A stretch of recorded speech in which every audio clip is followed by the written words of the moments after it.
Hello and welcome back to Lorehammer. My name is Erik. Boys are back in town. No, you can't sing. That was Mark. The boys are in town. That really creepy guy. And then joining The us... boys are back in town. The boys. Dun, dun, dun, Guys, we're going to dun, get sued dun. over this. Boys We are- don't have the rights to that song. Boys are in Can you town. honestly tell me what song I was singing from those sounds I was making? I 'Cause assume you're can't. singing the same song that Mark is singing. But you don't know what song I'm singing. No, because you can't sing. The boys. All right, so this is a bonus episode for you guys today. We are going to read two stories. We're feeling greedy today and we want to do a us-focused episode. Yes, but there will be another one coming later. We will, at some point after this, be releasing another episode. Yeah. Yeah. I'm sure eventually we will release another episode. It's... Yeah, I hope so. Sure. You know what? We don't want to promise anything. We may or may not release another episode after this one. This is the finale. Oh, I mean, you're not very subtle about this, James. This is the finale. We're trying to rack up as much patrons as we can. Yeah, in this exactly. And episode. then cash out. Come Cash on. out. Series finale. This is a high note to end on. So we're going to read two stories today. One is going to be another short story that I wrote for my dynasty, the Nekhebet at Necron Nice. Dynasty. Really. Share some of your flavor. Can you remind us quickly what your last Necron story was? Yeah, so it was Just in 2 words or less. depressed overlord finds his fire. Perfect. Okay. Yeah, it was about an overlord who was just thinking back on the things that have happened to him after he woke up from the great sleep, in a very depressed mood, and then at some point realizes, like, this is his destiny and it's his right to rule over these lesser races. So it was just him coming to that realization in his mind. Yeah. So, and then someone submitted a story to us about Mark's Obliterator. Yeah. army. Yeah. Luke, I'm not going to say his last name because I don't remember it. Not because I care about his Not because of privacy. privacy. No, I just don't know it. But yeah, he wrote Listen to Lord for my Obliterators, and it was really good. Like, I only had one minor tweak, and other than that, he fucking nailed it. Yeah, no, I really enjoyed this one. So I'm going to read mine, and you guys can share your thoughts on it. You don't have to be as gentle because this is my second time, so I've already been. You've already been enlarged. No, your criticisms have already penetrated Yeah. through me once. Already, It's all stretched out. all Yeah, been so stretched for it's sure. fine. You can do with me Ram it as in you there. will. I'm rewatching Arrested Development, so every once in a while, Tobias. Yeah. It just Michael's like, boy, you should just record yourself and listen to it. So he does it, and it says like, I'm gonna let you spread your cream all over me, and then he's like, that's out of context. And then he says another one. It's like, I can't wait to go searching through your boy's hole or something like that. And then he's like, nothing wrong with that one. Classic. Oh man, Classic. sometimes that show is great, and other Oh. times it makes me want to bawl my eyes out. But hey, anyways, so That's the combination. That's the winning combination. that's it. Hey, they found That's the money maker. Nirvana. That's Office season 1 is only fly your eyes out, and then the rest is amazing. So Yeah, so I'll read mine, and then James will read the one that Luke submitted to us for your Obliterator army. I apologize in advance to all of you, and especially Luke, for what I'm about to do to your story, which is attempt Are you to going read to it. take some creative liberties yeah. on it? I'm going to attempt to read it. You know the what? way it is It's not written. about Obliterators. It's about Tyranids. He looked over there and saw the biggest of Tau Titty GFs that he's ever seen. Eldar. Sorry, Eldar. I don't want town titties. I don't even know what those will Those look are like. blue. I sent you the. Do you not remember that model I sent you? The No! Battlefleet one. And he sent it back. He was just like, ew, ew, ew. I feel like Or was he going, ooh? He could have been just saying it wrong. hentai heaven. There's a little sub chapter for that. That makes me What does uncomfortable. Nathan say? Hentai is art. Anime is art, Anime is art, yeah. All right. but hentai too. Get that last word in. Okay. So here is my story titled Ascension. His footsteps echoed through the empty halls, the flickering lights on the walls lost in the shadows of the ceiling. Not for the first time, it reminded him of a maze, a trap for his immortal mind. His steps slowed as he neared the end of his journey, and the door rose silently before him. The only sound to be heard was the soft breath of air exchanging between the 2 rooms and the heavy rustle of his metal cloak. He stepped in and let his eyes adjust to the light. As he walked through the hall, he passed rows of lifeless Necron bodies. He slowed his pace and paused before one, finding its identification within his memory banks, filling his mind with unasked-for memory. This had been Nekhebet, a simple engineer of the ancient Necronter. No doubt she had contributed to the grand mausoleums of that long-dead race, or some equally useless task. And now she was another soulless being, forced to serve for eternity. He brought himself out of his reverie, and his gaze passed over the hundreds of Necron just like this one. They were shut down, their systems forcibly deactivated, and all were linked to a central node in the center of the hall. He walked to the control desk to a waiting cryptic. His voice modulator was an old, breathy noise. "We are ready, my Lord Pharaon." He nodded his acknowledgement and simply said, "Begin." Lights began to appear in front of the cryptic, and commands were swiftly executed. Many cycles before, Nekhebet awoke from her dream. She ignored her optical inputs and savored the warm feeling of a dying sun on her skin for just a moment longer. But no, that wasn't right. Nekhebet didn't have skin. She couldn't feel. She wasn't even capable of memory. She was created of metal, nothing more than a consciousness plugged into a machine. Her vision wavered and fuzzed for a moment while her brain attempted to reconcile the memory to her current state. It was over in a heartbeat, but then Nekhebet rose from her induced slumber and her protocols weakly took over. Obey, kill, and sleep. 3 commands that had always been who she was. Her very identity boiled down to those simple words. But recently, something had changed. She was changing. It started simply, with strange viewings happening while she was sleeping. Usually it was a total blackness, an emptiness that her consciousness could sink into. But then, a burst of color, a smell, a feeling. Something impossible. She would awake knowing that something had happened during her restoration cycle. And soon this grew. Soon she started to remember specifics of her dreams. Even that concept, that she was dreaming, was unknown to her, simply another item pushed into her thoughts from some unknown location. At first, she lacked the means to communicate what was happening to her fellow Necron.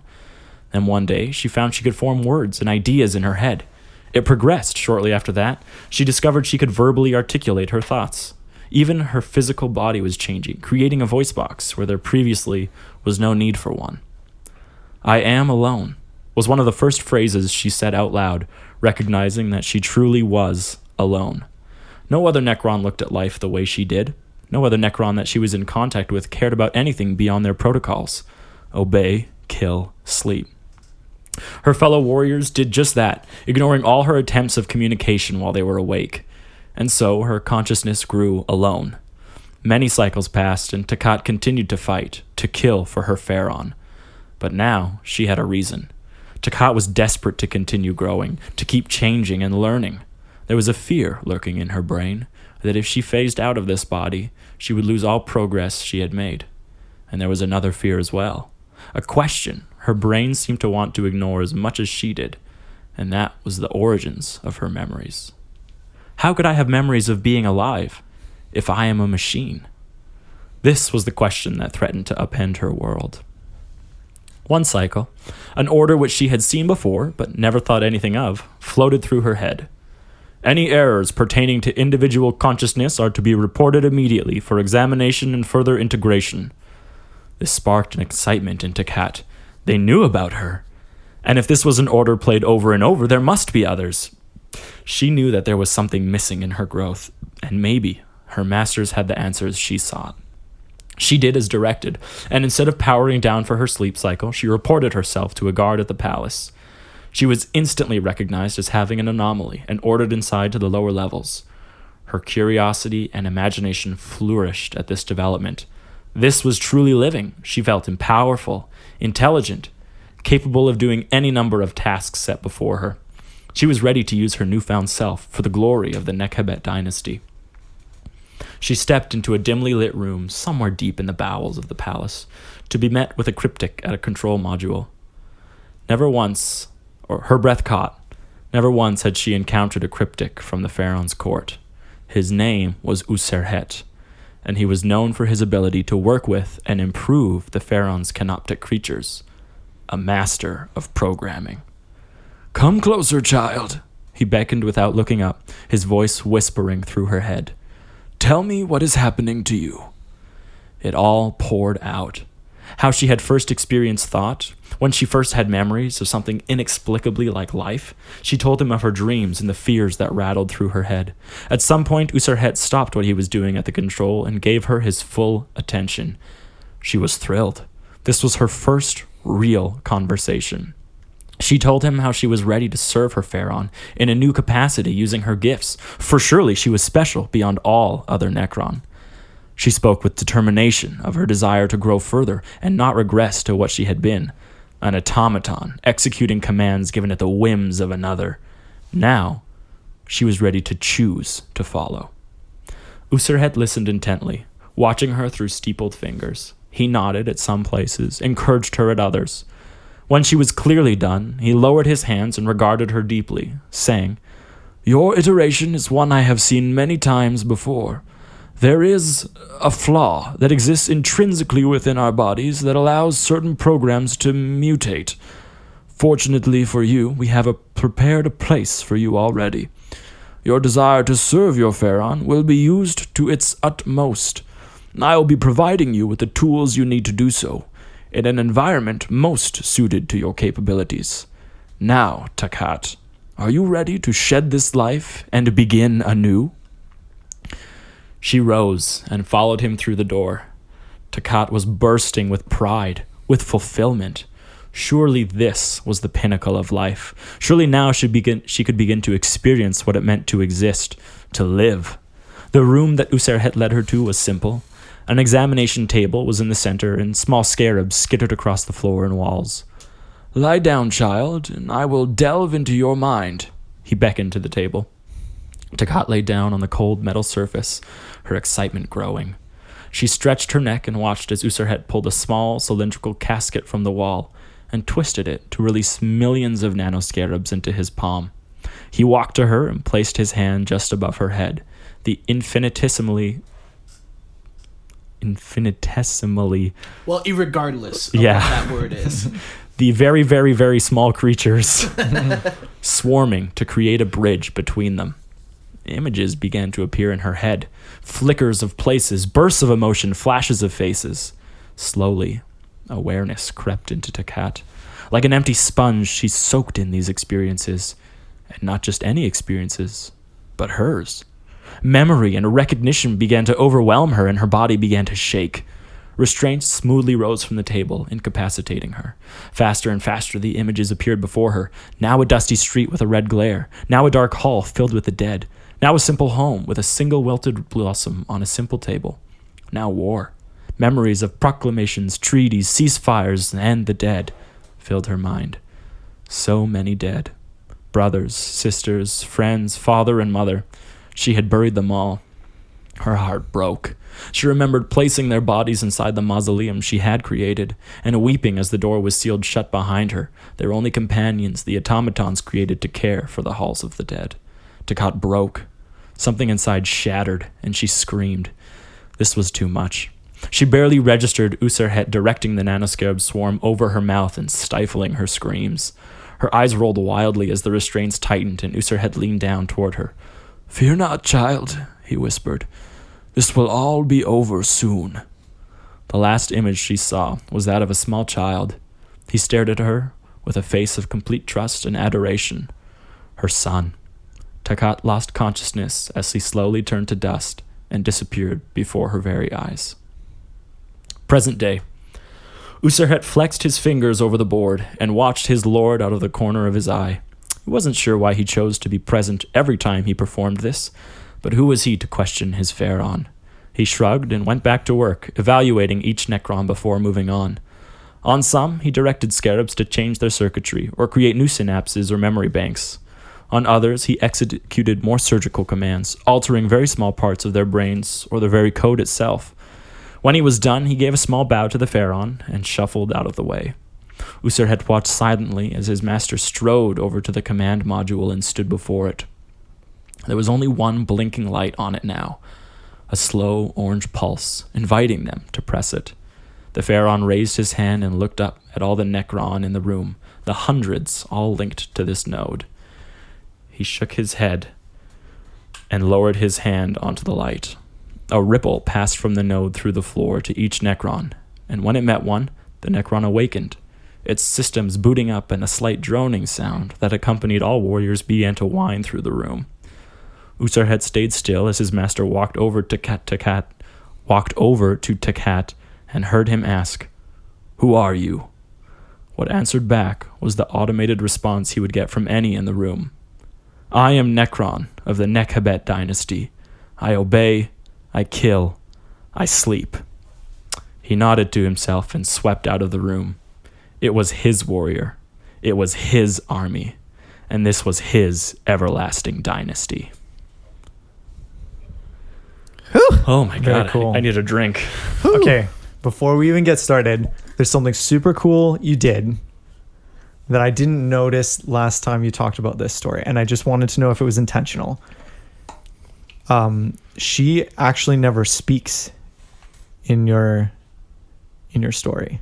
She only is described as responding. Is that intentional? Yes. Very cool. Part of that is because I don't feel comfortable writing dialogue. Okay.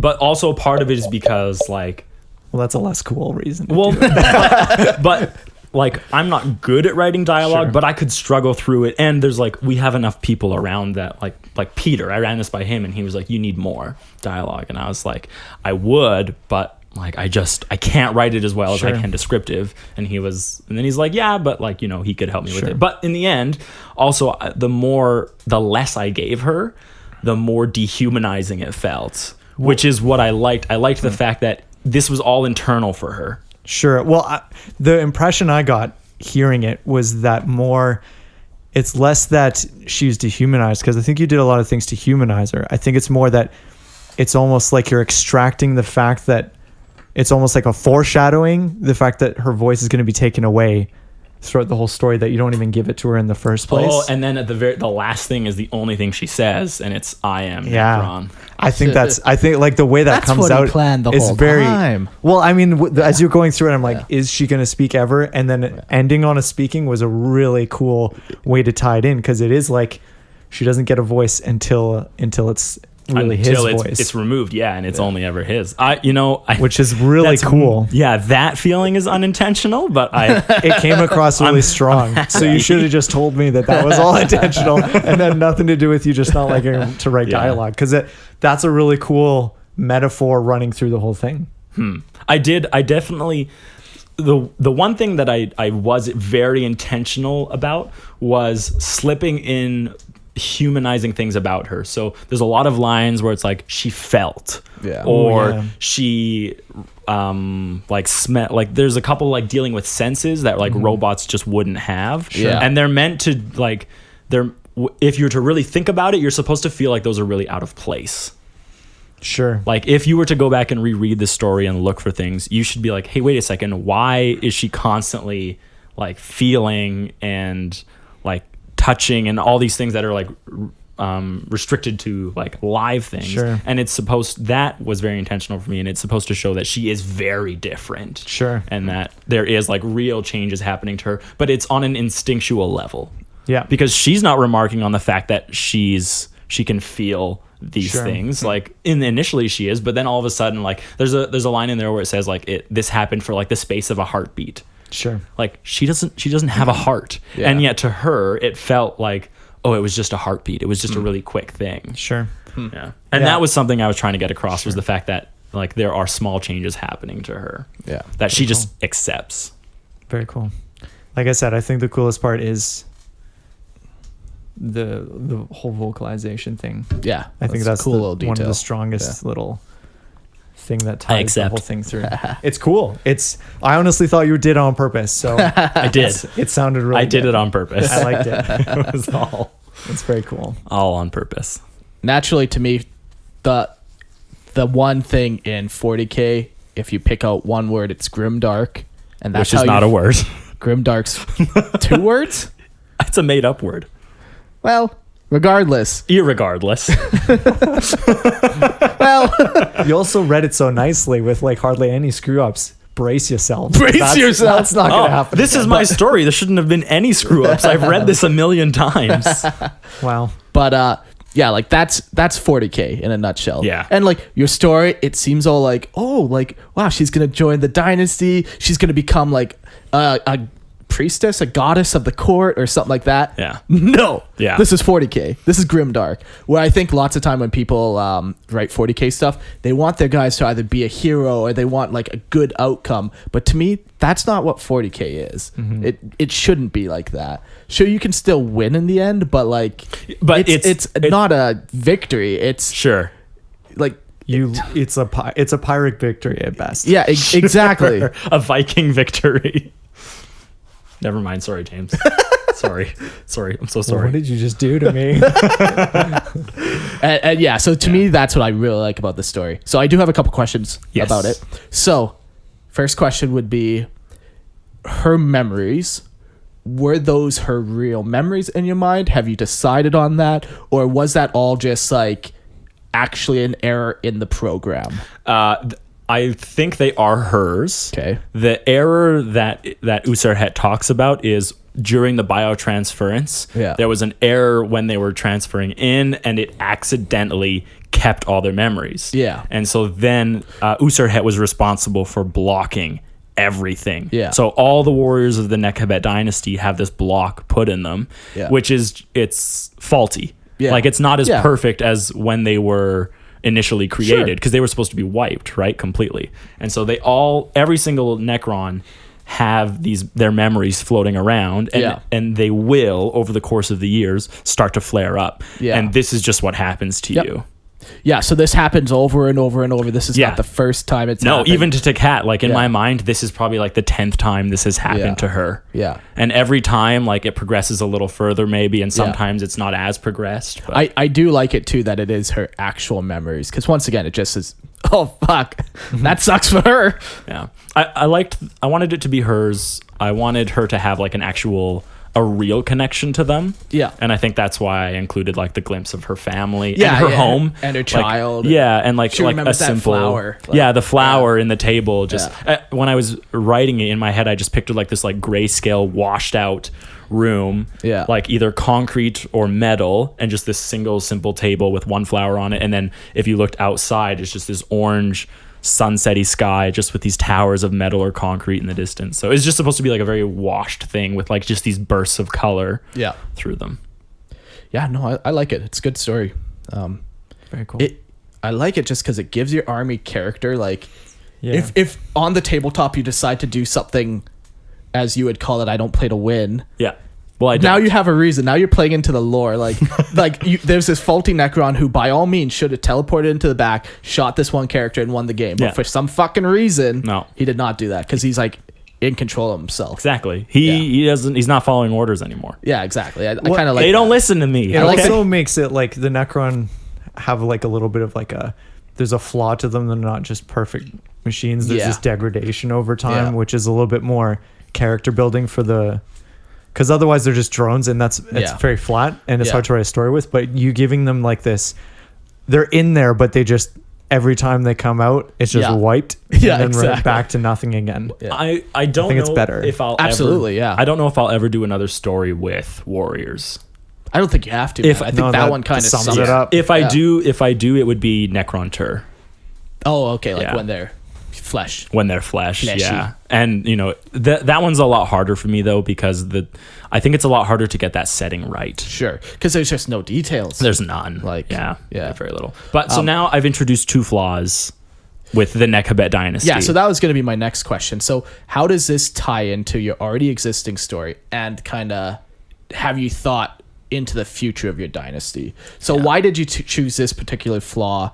And yeah, how does it kind of all well, go together? so part of it is like, so the Overlord is super depressed. The Yeah. Pharaon. Yeah, Because there are other overlords in his dynasty. I view this as being like an absolutely massively spanning dynasty. Okay. But for some reason it's just out in obscurity, but that's because the Pharaon just doesn't care. Yeah, He never wanted, like, he felt like this, he didn't deserve it, or he didn't want it, or it was a waste of his time, and like, what's the point of fighting this when I'm just going to outlive everything? And so the one flaw that the Nekhebet dynasty has is that of apathy. The Pharaon, the leader, his court even, they have adopted that idea of who cares? Like, what does it matter? Which really plays into your tabletop once again. Like, it doesn't matter. You are an incredibly fluffy player. It's the idea that, like, we exist. We're beyond them. Yeah. Anyone we're fighting, anyone we're killing, anyone we're subjugating. Like, our Even glory was in the past. Sure. Yeah. Right, like that was where we had like everything. Now it's too easy. Yeah, even when you kill us, we don't actually die. Yeah, like what? It's a hollow victory for you at best, because now we're gonna bring back like our awesome things that you can't even begin to comprehend, and will annihilate you molecule by molecule. Yeah, and then like even if they somehow did conquer the galaxy, it's not like they can enjoy it. Right, there's nothing there for them. Yeah, right. Yeah. Beyond this drive that most Necron have is to rule, but to him, it's like it's one of those things where when you grow up in something, you don't appreciate it. Yeah. So he who has been ruling his dynasty for how many years, like through the wars of secession and then through the war in heaven, right? And as like he's already conquered the galaxy once, right? So now he doesn't give a shit anymore. And so it's really hard to motivate himself. Yeah. But this is just one more thing where it's a flaw within his dynasty that he kind of views as like a black mark on him. He's like, I have this like perfect immortal army, and yet I can't even control them. Yeah. Right. So then maybe there's also a fear lurking in him, like, well, if this is, how can you like rule a galaxy or conquer all this when you can't even conquer your own army, right? So I don't know if I really think that they tie together very much, but it's because he could let all the Necron keep their identity. Okay. There's like they're all made of necrodermis, which is living metal. Yeah. Right. And the way that they're written would the code determines what bodies they have. Yeah. That's kind of how I see it. Yep. So there's nothing to me to say that if for some reason they were allowed to keep their memories, they couldn't all become immortals. Sure. Or Lich Guard or other members. Like you could have like a real society at that point. But he doesn't want that. He is like he's very happy with the status quo. Sure. Right? He doesn't want to conquer, but he also feels terrible when he loses. Yeah. Right? Because the story before, someone tore down his memorial and he went apeshit on them and killed them all himself. Like he wanted to personally be responsible for that. Yeah. And that's kind of what I see here is he doesn't want all his warriors changing into these like amazing things, even if it would be good for him. Yeah. But he also doesn't want to lose them. Yeah. He just wants to keep it as is because he's, I don't know, maybe there's a fear that he has. I don't know. I don't know if I've super worked it out. It's cool. No, I like it. It builds your world. We got to fucking do a narrative, and like we got to do like an actual narrative that focuses on one player. So like we do a narrative that's specifically made for you, Eric, and then like me and James would play as like the NPC. Sure. Because like it always sucks when you have like James, you want to win with your army. Eric, you want to win with your army, and like you're playing a narrative then. Yeah, and like you there is almost that feel bad, like oh shit, now this happened in my story, and like why was I even here in the first place? You know, like because it's a tomb world. Oh, everything is a tomb world. If it's not a Forge world, it's a tomb world, and sometimes it's both. Let's be honest, every Forge world is a tomb world. That's right. We know the truth. But yeah, we should do some more narratives where like you can actually then write the story how you kind of see it going a little more. You know, you still have to win your victories or whatever, but one side's not walking away with a bitter taste in their mouth. Yeah. I do have an idea for another story, which I'll share. Sure. I'm thinking of writing the story of an overlord in the court who is attempting to commit a coup. Perfect. Against the Pharaon, but that he's been planning for over 60 million years. Perfect. Yeah. So I'm thinking that's a lot of planning. Well, because they fell asleep for 60 million years. So I'm thinking. So after the war in heaven, Cesaric gave back the control to everyone. Yeah. And there was a little time like left after that. So I think that there's going to be someone in his court who's been planning this coup for years, during the War of Secession, during the War in Heaven, even back when they were still Necron-Tur. Sure. He's been planning this coup, planning it. And then you fall asleep, you wake up, and sure, the world has passed you by, but you haven't changed, right? You're the exact same person. So I kind of want to see like... Well, does time mean anything to a Necron? No. So like... Yeah. Maybe he's just like stuck in a feed, like a loop, an infinite Could be. loop. It's Groundhog Day. He just for him, he's just going to be constantly planning, but he never actually gets to the part where he executes. So he There's just a little madness in his programming. He gets to the part like, tomorrow we execute, but tonight I'm going to go to bed. And then he wakes up, tomorrow we execute, but tonight I'm going to bed. Yeah, there's a lot of cool things you can play with because like you can just put flaws in who they are as people. So but I think that's what I'm going to do. I'm going to do a little bit more with the court, and I think I'm going to introduce another cryptic, 2 more overlords, the guy, and then one a female overlord. Yeah, I'm actually really excited about her. Because she's also going to have the female Lich Guard. Okay. Do you remember? It's like from War Games exclusive. buddy. I think that's So they have like a female Necron body. So Titties. yeah, but tits. like a lot Robot of tits. like when I like should what no. A lot of people seem to actually hate those. I hate them personally. Yeah. Why would they have any different body? They're just machine killing machines. 100%. There's no reason to do that other than vanity. Yeah. Because she is a vain overlord who wants to keep that separate because she wants to be different. Yeah. Because there's no sex or gender with Necron. You have no idea what they were before. And it doesn't matter. Yeah. And it doesn't matter, but due to vanity, and pride in who she was, she might have been very good looking. Exactly. How she got into power, she just seduced a man or whatever.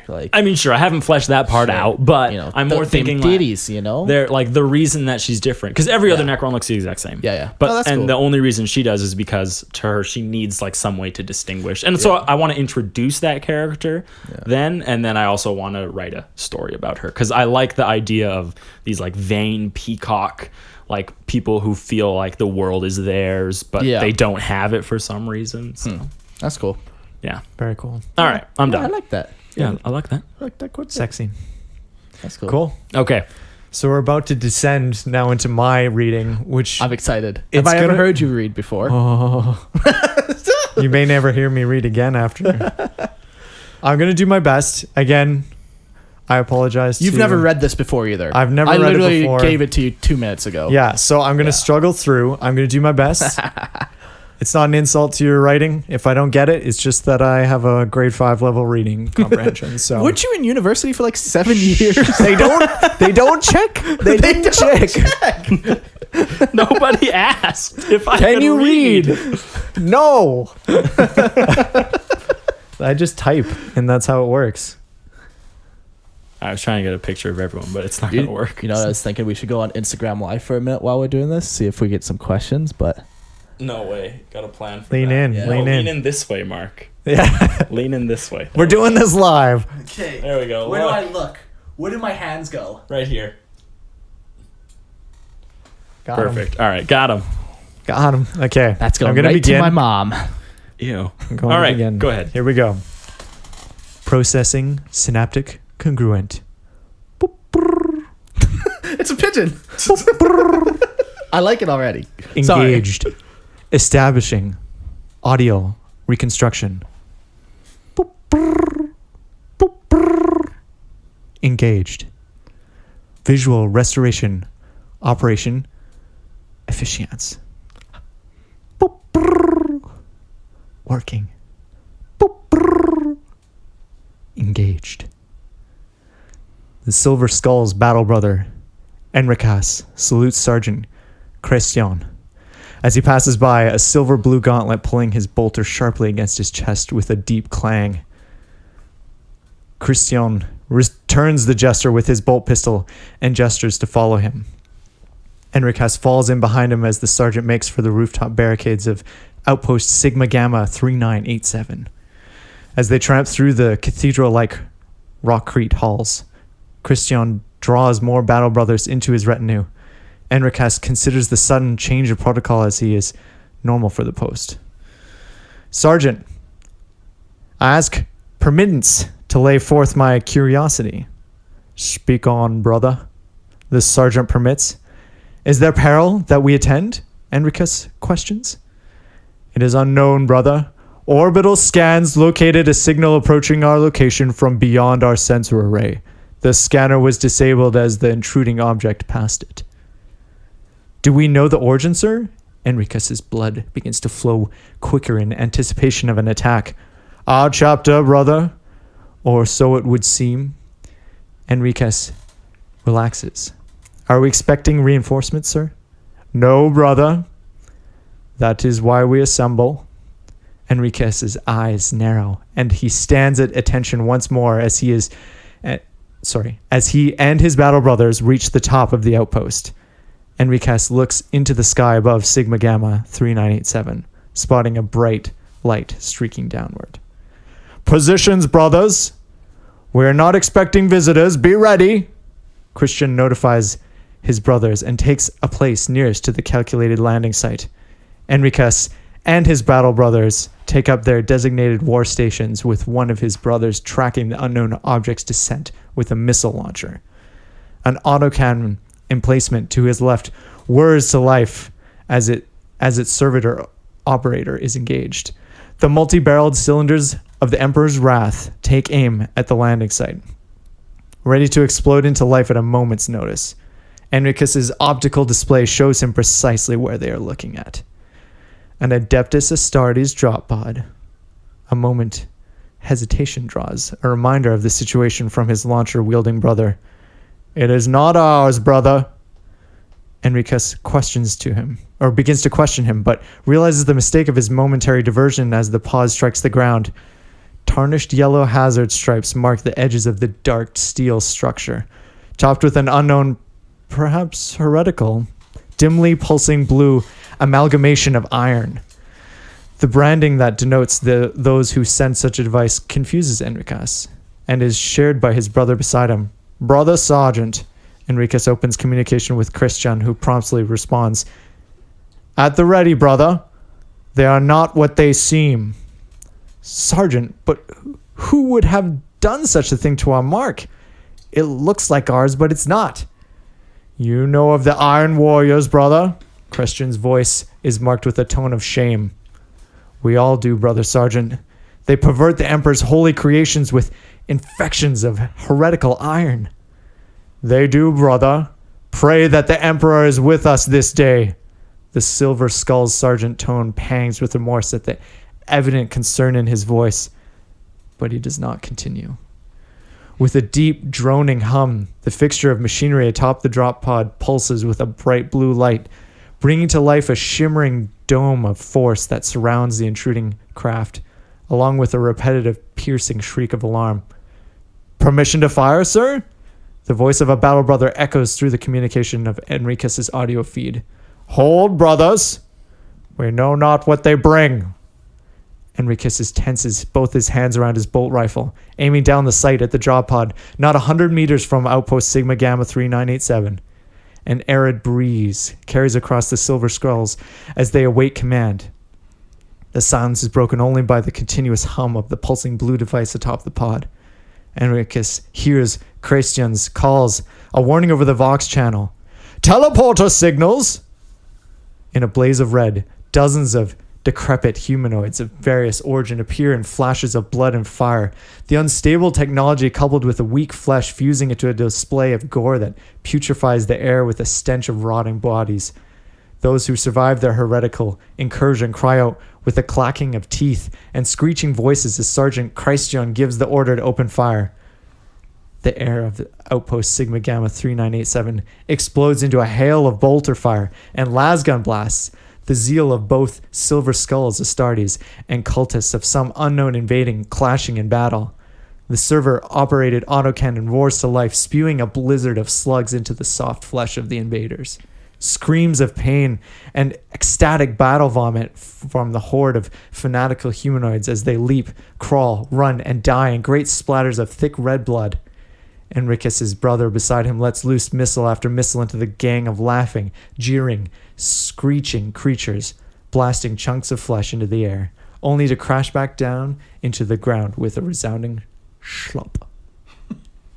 That was bolded. I don't know why. Schlump. Enriquez feels the devotion to his chapter and his emperor fulfilled as the cultists, each branded with the heretical mutation of the Silver Skull's mark, falls. His battle revelry is cut short as a shadow falls over him. One of his brothers, denoting into a shrapnel blast of Kremet and Astarte's body. Enriquez is thrown by the impact and barely lands upon his feet. He instinctively brings his bolter to bear upon the new threat, and his pulse thuds deeply within his ears as he looks upon it. His mind reels as he spends precious seconds of the assault taking in what it is that has just appeared from the warp, a hulking monstrosity of what used to be a dreadnought. One of the Emperor's oldest and most honored warriors stands and extends its 4 limbs, at least 3 times the size of a normal Astartes. The flesh about it forms twists and writhes, undulating with unnatural life and heretical design. Its head turns towards the autocannon emplacement as the servitor spins its weapon prison to face the dreadnought that just killed the Silver Skull's battle brother and opens fire. As the autocannon tears into the dreadnought's mutated flesh and sparking iron, it lets out a droning buzz that scours Enriquez's ears. I have come for you to purify your disease of worship. A horrid slicing laugh cuts through the air, originating from the drop pod, drawing the attention of more battle brothers, adding to the dreadnought's unholy proclamation. Brothers! The second voice calls, a horrific amalgamation of screeching steel and atonal speech. You have been blessed today to be chosen by the Iron Skulls for their purification you so love. Enriquez looks towards the source of the sound, spotting several bloated obliterators, bulging with lattices of old and new flesh, emerging from the warp near their relic of shielding force. The voice calls again, and this time Enriquez sees its originators from the lead obliterator. As we were, so shall you, left to die. The hail of gunfire originating from their emplacements and battle brothers upon the outpost do little to breach the dome of shimmering blue energy, and the obliterators join the flurry, slowly lumbering towards the outer edge of the dome. From this vantage point, seemingly unnoticed by the dreadnought tearing through the ranks of his brothers upon the outpost, Enriquez lifts the missile launcher from his fallen brother and takes aim at the largest of the invading heretics. Larger even than its comrades, the obliterator leading the way from the machine laughs maniacally as the missile detonates harmlessly of the one dome force. Undeterred, the obliterators march onward, crunching down through their broken corpses of cultists. Enriquez ducks behind a barricade and sets about loading a new missile into the launcher, hearing a whir of grinding metal and watching as the dreadnought sprouts a gargantuan chainsword and splitting one of his battle brothers apart. With renewed vigor, he takes careful aim at the leg joints of the dreadnought and fires, immediately dropping the launcher and vaulting over the barricade. The explosion reaches him less than a second later, sending a shockwave through him, but doing nothing to break his warrior's concentration. Bringing his bolter to bear over the barricade, he is too late to drive away from the charging dreadnought. It barrels into him with a resounding crunch, his power armor barely absorbing the shock of the sudden impact. He is thrown once more, this time off the high platform of the outpost. He can only watch as the dreadnought spares him, barely a moment's notice before spewing forth a gout of flame from his freshly spawned heavy flamer that extends from one of its infected arms. He turns his head and stares into the approaching obliterators as they too sprout horrific perversions of the Emperor's sacred weapons. 5 of his battle brothers too, close to the new assailants, charge forward with combat knives, forging the reload of their weapons to bring the Emperor's wrath straight to the leaders of this band of intruding heretics. One of the obliterators' faces twists into a grin as it and its comrades part, allowing Enriquez a view of 2 frag launchers attached to pylons of the machine. The attachments swivel and take aim, then blasting the battle brothers with shards of jagged metal. Those who do not fall from the shots are Eviscerated by chainswords sprouted from the obliterators, gouts of black smoke emanating from the horrid motorized weapons of death as they carved through Enriquez's now fallen brothers. He tries to stand, but the impact of the dreadnought had been too much for Enriquez. So unprepared was he, his legs would not obey him, and he could only watch as his battle brothers were slaughtered, listening to the laughter and invocations of chaotic deities from the swarming cultists. Hours pass before Enriquez hears the din of gunfire, and dying warriors fade into the gentle breeze of the arid wind. Again, he tries to stand, but his torso and beyond would not do as he commanded. He mutters a prayer to the Emperor and to Lord Commander Argentius. Then he would be looked upon favorably if he were ever recovered. Argentius! That voice again. It cuts through Enriquez's ears to the point of pain, and he resists the urge to look. Lord Commander of the Silver Skulls! It speaks the last words with a sneer, as though speaking the words at all were an affront to the speaker himself. Look at me, brother! Enriquez feels his body convulse and tense, and his head turns. Ah, I see! You have been robbed of your body. No matter, you can still speak. Above him, the leader of the Obliterators, he had last seen blasting a withering barrage of slugs into his battle brothers, looks down at him. Its eyes gleam with black hatred, and squirming flesh wriggles about the armor's head cavity. Where is he? It is not a question, it is a command, an imperative. The hulking creature above him pulls the helmet from Enriquez's head and drops it aside. Enriquez begins to growl. A response with another of the Obliterators comes into view. My lord, what will we do with this one? Is he worth of ascension? The second Obliterator speaks with reverence towards the former, bowing its head briefly as it speaks. No other is worthy of ascension as we are. We will carry our ascension with us into the heart of the Argent Hammer, the Silver Arrow, and beyond. Only we, the strength and will to do so. You will remember this. Yes, my lord. Forgive my impertinence. What is this one's fate then, if not ascension? The second Obliterator asks with a strange curiosity, eyeing Ericus carefully. The Silver Skull spits forcefully a glob of acidic saliva, landing upon the face of the Lord Obliterator, who only chuckles at the smoke from the acid carving its way into his face. The Emperor protects, Enriquez proclaims earnestly, defiant in his fate. No, he does not. Disengage, synaptic congruent. Inquisitor Galawain, Turca, pulls the cables protruding from his servo skull, connected to the recovered helmet of battle brother Enriquez. The Silver Skull's corpse had been brutally crushed by traumatic force through the chest, displacing and destroying both of the Astartes' hearts. The same had been done to every Silver Skull at Outpost Sigma Gamma 3987. The holographic displays of Enriquez's last moments fade to nothing, and Galawain stands from the blasted ground near the corpse. A deep thud pulls his attention to the outpost proper, as 3 Silver Skulls Astartes approach him. Pulling one fist to his chest in a salute, Galawain speaks. I am pleased the distress beacon was investigated by more than just myself. It is fortunate we both were within distance. Galawain's countenance darkens. I do regret.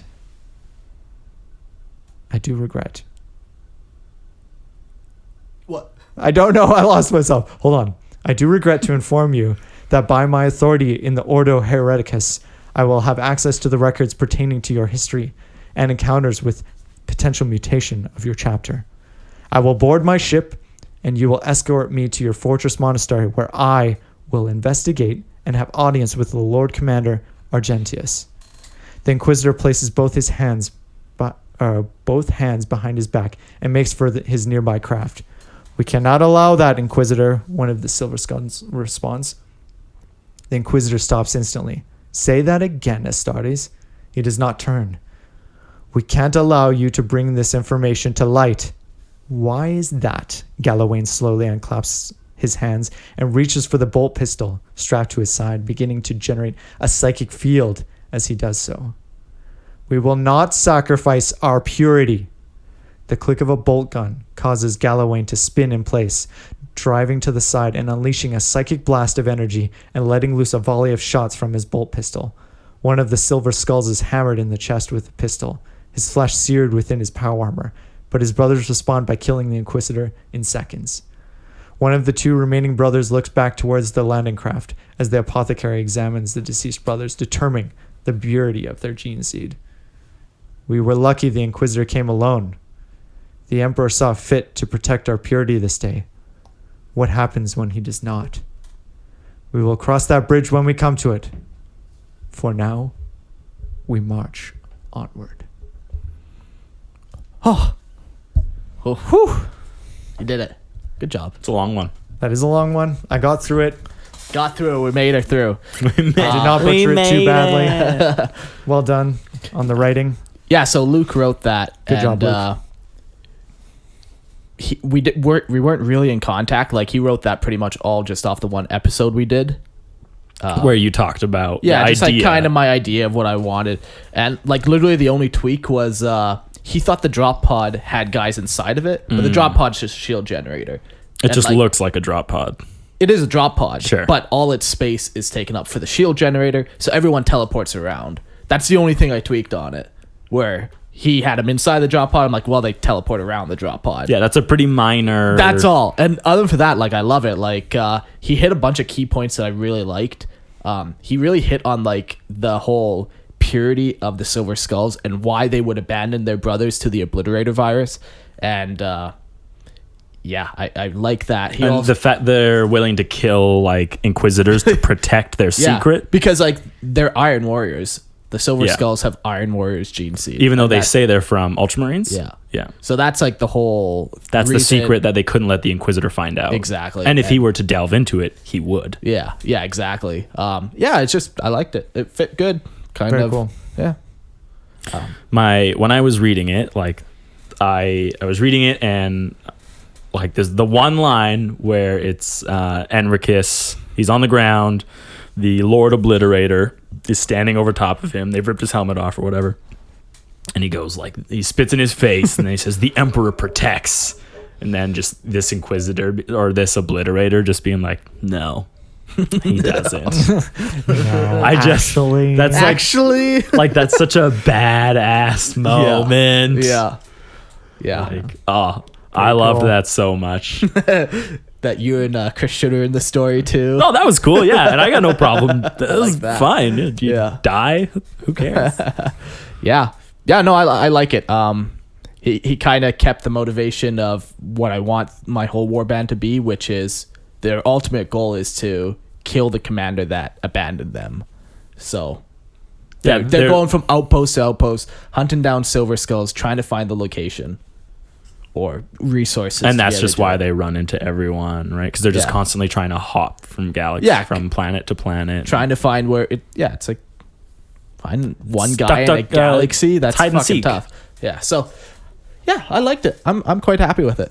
I personally won't be writing any more stories in it. That's I won't be writing any. But yeah, I played my first game with them last night. They were delightful. Wow. I won. Wow. They were. Okay. I gave them. I thought they only had 3 wounds. They have 4. Yeah. I The guy brought lost a guy. The guy brought a land speeder. That did the most damage. Oh my He did a god. land speeder and a raptor. There's not a lot of Oh. damage being done with those yeah. things. Yes. No, it was pretty one-sided. Yeah, but it's cool at least that you feel like you're at the place where you can play them on tabletop. I'm just fucking sick of playing Tau. Like, I'm gonna do it for the tournament and it's gonna be fun that we're playing in, but Yeah. unless somebody else wants to play it, they're being shelved for a while. Yeah, like I mean, you've played them nonstop for. All of 8th edition, More that's of a all I've year, played. I've played yeah. 20 games with them, so I'm done with them. Maybe if And you played 20 2,000 point games, you'd have more fun. No, it literally would be It would be less fun. less fun for me. Yeah. Less fun. Yeah, I really like that story. Yeah. I got nothing else really to say about it, really. It's fun. Yeah. Do you got anything? Do you got anything? No, it was cool. Coke can, what do you think? Coke can says, No "Go calories. in my mouth." Ooh. No Yeah. calories. What are we at for timestamp here? An hour. Perfect. That's Yeah. all we needed. It's a great time to shut her down and Cool. Well, thank you for listening, guys. Obviously, to our stories. Yeah, if you have your own stories that you've written, or you have a lore behind the army that you play, share it with us, because we do. If you would like us to, talk about it and give you some feedback about it, because we will probably share it on our podcast, and then we'll just kind of rip it to shreds. Yeah. Verbally. Yeah. Share it definitely to the Lorehammer podcast at gmail.com. Yeah, the email. If you put it to our Facebook, like, we're going to see it, but it's going to get lost in all the messages we get. So just email it to us. We can keep track of it that way. If you're really motivated, type in like listener lore in the subject so we don't lose it. Yeah. Cool. Yeah. Awesome. Cool. Thanks for being here, James. It was fun. Did it. Bye. Bye. Just like that. Bye. Bye.